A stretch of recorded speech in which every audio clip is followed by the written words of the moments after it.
అవ్యక్త శూన్యమున నిశ్శబ్దమే శిలయై ఘనీభవించిన వేళ కాలగర్భమున దాగియున్న చిక్కడ కరాళ రాత్రిగా మేల్కొన్నది.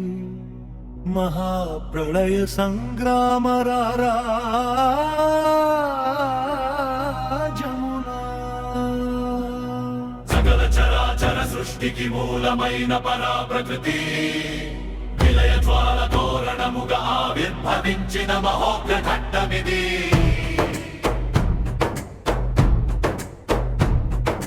నిఖిల భువన భాండములను శాసించు సంకల్పమే చండీ స్వరూపముగా ప్రభవించి కర్మగ్లాని నిరూపుమాకు ఆవేశమే శూలధారిణి ఆవిష్కృతమవగా ప్రాణికోటిని తరింపజేయుని విలయ తాండవనాంది ప్రస్తవన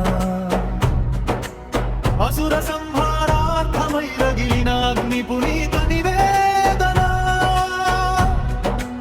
రుధిరపానమత్తయై వికృతాట్టహాసమున విహరించు జ్వాలాముఖి కపాలమాలికాలంకృతయై కాలచక్రమును భేదించు మహంకాళీ దురాగత పీడిత ధరిత్రీ రక్షణకై అసిధారవతమును భూమిన దక్షురాలు పాపకర్మ ఫలములను దహించి వేయు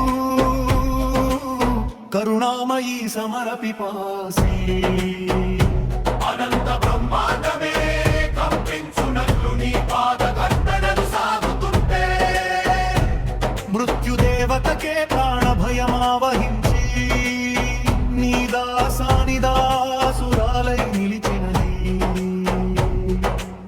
ప్రకృతి జ్వాల తోరణమై ప్రళయ ఘోషగా పరిణమించిన క్షణాన సృష్టికే ప్రాణ సంకటము దాపురించిన విపత్తర కాలాన మహాశక్తి ఉగ్ర రూపమును శమింపజేయలేక అవిశ్వనాథుడే వినమ్రుడై ఆవేశ తరంగిణిలో ఆరంభించే పాదపీఠముగ పవళించెను పరమ పురుషుని వక్షస్థలమే ఆ పరా ప్రకృతికి నాట్య మంటపమాయను.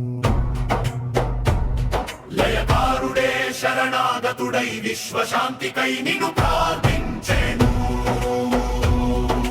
మహాపరాక్రమశాలిని శిక్షణ విలాసిని చండముండ వినాశిని సంహారిణి లోక కళ్యాణదాయిని ఓ మహామాయ కాత్యాయని నీ ఉగ్ర రూపమే ధర్మ సంస్థాపన నీ శాంత రూపమే సకల జీవ సంరక్షణ.